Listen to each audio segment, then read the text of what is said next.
faithfully delivering value as we explore great books worldwide. Hello, this is Sally Talks Books.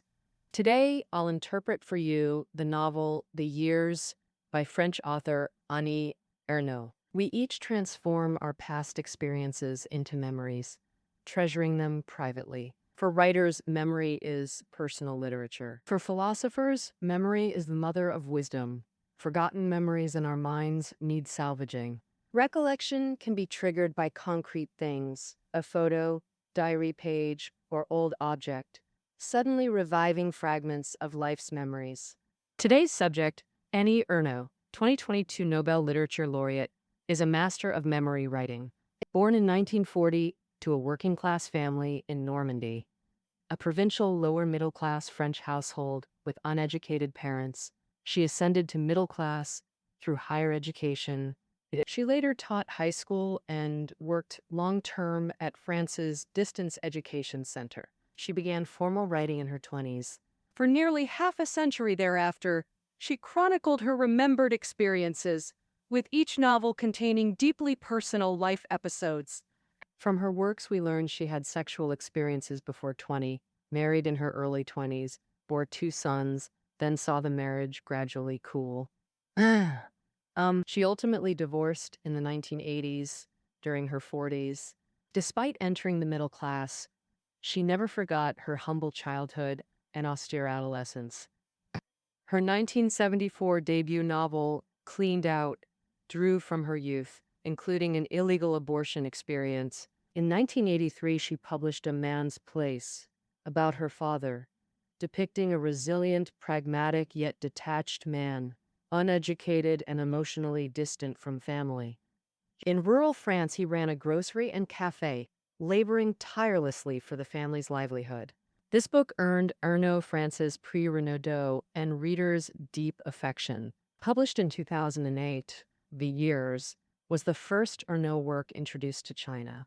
Through memoir-style writing, she wove 60 years of personal memories with France's collective experiences. This book garnered widespread attention in international literary circles, not only winning multiple French literary awards, but also having its English translation shortlisted for the Man Booker International Prize. When Ernaux was awarded the 2022 Nobel Prize in Literature, the Swedish Academy cited her courage and clinical acuity in uncovering the roots, estrangements, and collective restraints of personal memory. Before exploring The Years, we must first understand that France has a strong tradition of memoir-based literature. Among 19th-century French Romantic literary giants, Chateaubriand produced a monumental million-word masterpiece. Memoirs from Beyond the Grave uses personal experiences to chronicle France's turbulent history from the 1789 Revolution through the Napoleonic Wars. In the early 20th century, Proust's 7-volume autobiographical novel, In Search of Lost Time, became celebrated as one of the century's greatest works, while 2014 Nobel laureate Patrick Modiano frequently explores memories of wartime France. This new Nobel laureate's The Years adds another significant work to France's memoir literature tradition. Using a detached tone with fragmented impressions, scenes, close-ups, and personal commentary, she presents her half-century of experiences, revealing memory's cyclical nature while questioning Western society's ability to learn from history. The Years spans over half a century from World War II to the early 21st century. Born in 1940, when World War II erupted, France was invaded by Nazi Germany, suffering humiliating surrender and prolonged occupation. Not until 1945, with the anti-fascist victory, was France liberated. Early in the book, Ernaux describes her parents' generation's post-liberation mindset. People who endured bitter national humiliation during occupation, especially during the harsh winter of 1942, damaged buildings everywhere, corpses abandoned in streets. People suffered food and clothing shortages in freezing cold, requiring German approval for basic actions. French collaborators who surrendered to the Germans subjected them to further contempt and scorn. Many French soldiers were captured as soon as Germany invaded, spending 2 or 3 years in prisoner of war camps before being released. But now that they're liberated, this shame and suffering have become topics of conversation among the French. As they talk, they get excited, speaking loudly about how it's all over and should never happen again. Those who were prisoners of war enjoy comparing themselves to French soldiers from World War I, saying those men were in muddy trenches, blown to pieces by artillery. Compared to them, this time in the German POW camps was quite comfortable. While eating and drinking, they recount atrocities, killings, and destruction with a kind of ecstasy, casually talking about their misfortunes, as if they were heroes who endured hardships to see better days. Boston backed Salameri. Seeing the adults so animated, Ernaux developed a strange longing for the war years, feeling that the post-war era she grew up in was too ordinary and dull. But after a while, the celebratory mood of liberation faded and time slowed down. Some elders began recalling sorrowful things, like the millions of lives taken by the Spanish flu in the 1920s, and children who died prematurely before and during World War II. As the 1940s drew to a close, the celebratory atmosphere finally dissipated completely. All that heroic rhetoric and heartfelt remembrance of suffering vanished like smoke. At this point, when people talked about those times, they'd eagerly share anecdotes, often vulgar ones, involving things like prostitution, private lives, bugs, and scoundrels. For example, a couple argues and the wife reports him to the Germans, saying he's a resistance fighter. Or another example, a beautiful French woman fraternizes with Germans and gets beaten up by other French compatriots, and so on. Then people would take out old photos they carried with them and pass them around. The backs were smudged by many fingers, stained with a mixture of coffee and grease into an indistinguishable color, and in high spirits, the adults would sing songs not yet forgotten. Old songs from those days, and if any child present could stand up and sing one, it would win cheers from the adults. This is the post-war French society that Ernaux witnessed. And the war still feels like yesterday, yet people's memories are already becoming fragmented and inconsistent. They gradually forgot some things while selectively retrieving and modifying other memories through forgetfulness. Ultimately, what were once such significant collective memories disintegrated into scattered fragments in people's daily conversations as social life normalized. And while then came France's post-war Reconstruction era. On one hand, people's lives remained shadowed by the war. Due to the war damaged water quality and material shortages, everyone suffered malnutrition, tooth loss, oral edema, and similar symptoms to varying degrees. Deadly diseases like smallpox also ravaged some areas, posing particularly high health risks for growing children. Newspapers reported 50,000 infant deaths annually. Families feared sudden illnesses, diarrhea, convulsions, diphtheria, whooping cough, measles, chickenpox, mumps, ear infections. Each winter brought bronchitis. Children weren't considered sturdy until surviving tuberculosis or meningitis to age 12 or 15. On the other hand, optimism spread through society. Modern conveniences proliferated in every neighborhood, households acquiring washing machines and TVs, though these novelties also bred skepticism. Radio broadcasts often featured experts warning that washing machines damaged clothes and TVs ruined eyesight. But right after experts spoke, advertisers eagerly announced new high-quality products. We're about to embrace a wonderful, convenient future life. By then, we'll leave all tedious housework to machines and simply enjoy ourselves. Though most couldn't yet afford these, everyone believed they eventually would. Now, examining Ernaux's life, she described stark contrasts between school and home environments. In her school's city, female teachers with pale hands taught proper grammar and elegant French pronunciation, reciting beautiful yet accessible poetry. All school-taught knowledge was presented as eternal and sacred. Students learned regulant classroom vibe, followed rules, respected hierarchy, obeyed teachers absolutely, answered every question, and independently deciphered word meanings and sentence interpretations.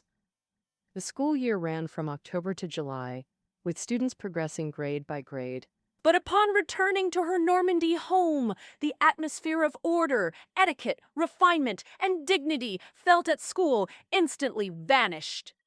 At home, Ernaux spoke with a local accent, using non-standard French mixed with dialect when talking to her father. At home, one often heard neighbors' hoarse shouting during arguments, mingled with barks from dogs near wooden shacks and low houses. At home, the entire family, siblings and parents, slept in one room, washed in a single basin, and used a chamber pot for urination. They slept to the thunderous snores of their parents. When someone had a headache or fever, her father wouldn't go to a proper pharmacy, but instead used various folk remedies. Despite this, her father held an unshakable certainty about the children's future, repeatedly declaring the next generation would live better lives. He kept saying, "The children will know far more than we do in the future."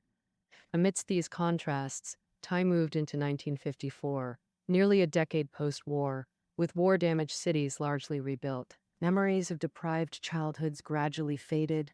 Now, 14 or 15, Ernaux witnessed rising living standards. Coal stoves replaced by gas cookers, manual razors by electric ones, cars redesigned, plastic supplanting metal. Holiday beaches filled with tourists. People focused on leisure and personalized furniture to showcase style. The French believed firmly in a better future. Ernaux herself intensely longed to leave the provinces for Paris to experience true modern city life. But optimism soon faded when war resurged in 1954. This conflict erupted in Algeria, France's primary African colony, which had developed a complex multi-ethnic society since 1905. In 1954, Algeria's indigenous population launched a nationalist movement demanding an end to French rule and their own nation. From then, riots and uprisings plagued the region, soon spreading to mainland France, with terrorist groups planting bombs in Paris. Even French President Charles de Gaulle narrowly survived assassination attempts. Within France, the government remained indecisive about handling the Algerian situation.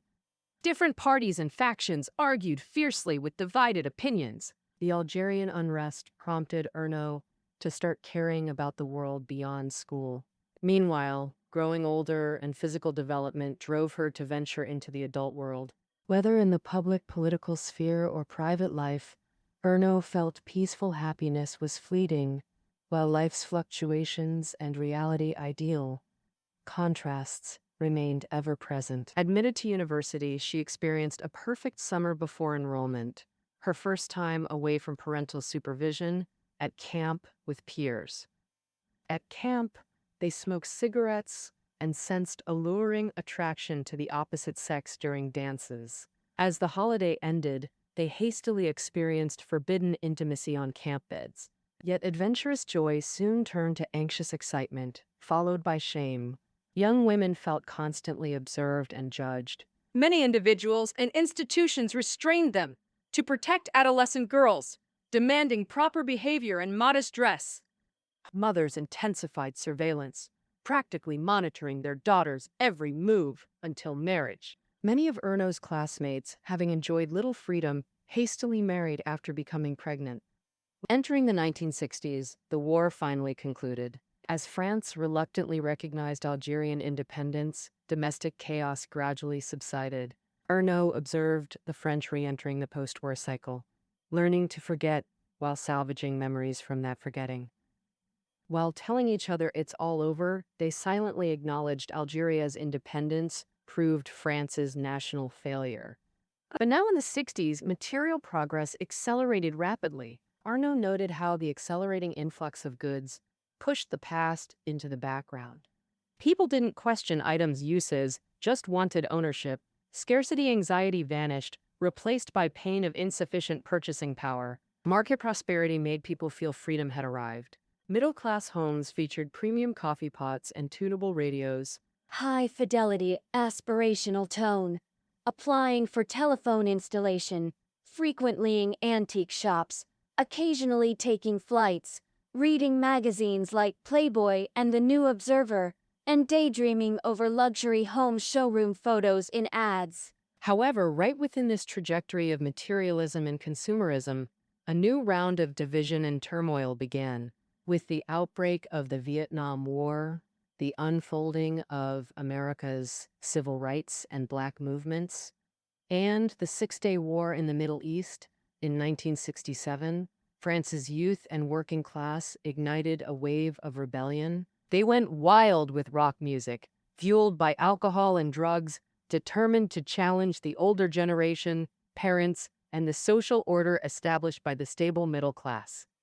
At this time, Ernaux had just bid farewell to her student identity and entered married life.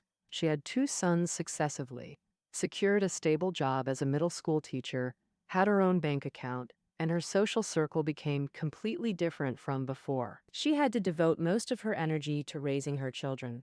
Once again, she reflected on how she had unconsciously transitioned identities. Occasionally catching a popular new wave film, she still worried about the baby in the cradle. Only when hearing the Beatles' music could she instantly plunge into pure joy, getting excited like a young girl. In May 1968, the youth rebellion and worker strikes in France reached their peak. In 1954, everyone believed in a bright, progressive, and developed future. But now, everyone began to believe the future would be intensely turbulent, and young people anticipated this turbulence eagerly. Feeling that every year could be like May 1968, gradually creating a society with less oppression and more equality. Conversely, those defending the existing order intensified their efforts to strengthen governance and control. They passed new laws to punish violent offenders, suspected every long-haired youth of being a rebel, restricted their activities, and even revoked their student status. In Ernaux's view, whether rebels or anti-rebels, they were all employing the same violent methods.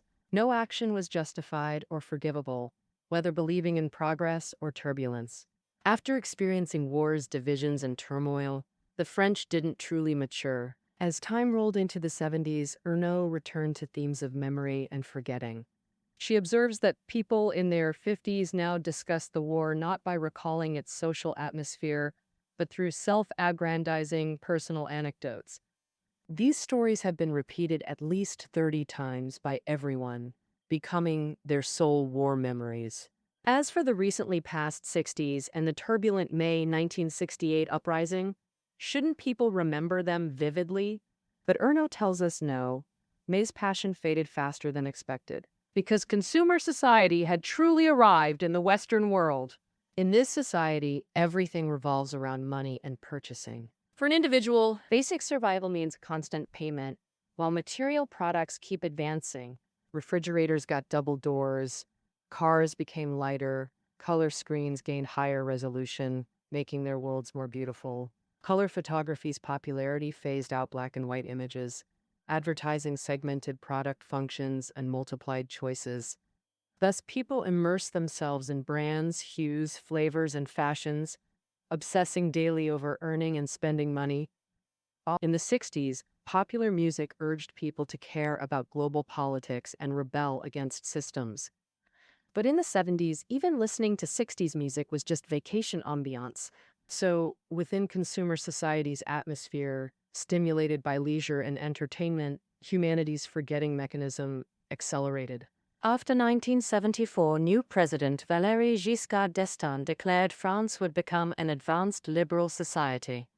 The French abandoned strong political or social concerns, focusing only on modern lifestyles, equating modernity with inherent goodness. Conversely, anything non-modern was deemed backward. Ernaux remarks sarcastically, "Now we don't say right or wrong, or legitimate or illegitimate. We measure actions and feelings through loss or satisfaction. Leisure has become the new global survival mode." Comfort and casual leisure became a modern standard attitude, signaling immense self-confidence yet profound indifference toward others. Amid this leisure wave, Reality reached people solely through TV screens. Everyone watched, absorbing news and knowledge transformed into televised information. And discussing topics, people habitually cited viewpoints with "I saw it on TV." Ernaux noted that as war-era intellectuals and artists faded away, French memory became increasingly dictated by television. TV displayed chaotic realities endlessly. Channel surfers watched shifting images with fascination yet forgetfulness, retaining only ads, absurd or violent scenes, or obsessively repeated images, like an assassinated Italian prime minister or a movie star dead in her lover's room. Yet in this noisy, frivolous era, within a so-called modern free society, Ernaux resolved to become a writer. 10 years prior, she'd vowed to write her first novel by 25. She was now 35. Regarding marriage, she'd gained deep insights about her family roots, relatives, career in France, or a world's journey over 2 decades. Feeling trapped in a vortex, teaching constraints crushed her. The glut of consumer goods disgusted her. Urban clamor left her busy yet hollow. Modernity had become a stifling reality in her eyes. The French lost their once genuine optimism, burying themselves in consumerist satisfaction, working toward an ill-defined better tomorrow. Ernaux formally began her writing career, thus emerged Cleaned Out, 1974. As mentioned earlier, her writing orbiting memory and forgetting. She aimed not only to recount personal memories but salvage fading collective ones, exposing how society forgets and loses its memory capacity in an increasingly amnesic era. But by the 1980s, Ernaux found it increasingly hard to find things that could focus memories. First, landmark events like large-scale wars, revolutions, or the May 6/8 uprising were unlikely to recur. Wars were now regional. French people couldn't grasp the Iran-Iraq conflict, what Soviet troops did in Afghanistan, or why Israel suddenly invaded Lebanon. People learned about distant violence through TV but never truly empathized, only felt annoyed that such news disrupted their peaceful lives. Secondly, late 1980s France saw worsening wealth gaps and structural inequality. Combined with immigration, gender discrimination, discontented groups emerged, constantly staging protests or even terrorist attacks. Whenever explosions were reported, people frantically called loved ones to confirm they weren't at the scene. Thus, without foreign invasions or bloody revolutions domestically, the French, especially urbanites, lived in constant unease, anxiety, and melancholy. Economically, market oversupply meant faster product discounting and obsolescence. Few household items lasted long or carried memories anymore. Though the middle class maintained living standards, they grew increasingly fragile. They obsessed over physique and health, rejecting ugly, diseased foods, desperate to exclude waste from their lives. They exercised diligently, meticulously maintained appearances, and overprotected children. Ironically, the emergence of a deadly new virus, HIV, shattered their sense of security. By the 1990s, the Berlin Wall's fall and Cold War's end sparked massive Western jubilation. Everyone clamored about a new world order. A liberal democratic era had fully dawned in the West. But Ernaux argued the Cold War's end merely meant grand history. Grand eras had conclusively ended. Westerners shaped by WWA, Vietnam, May 6/8, and the Cold War now lacked focal concerns, so they idolized those still living in epic times. Just then, war broke out in the Gulf region.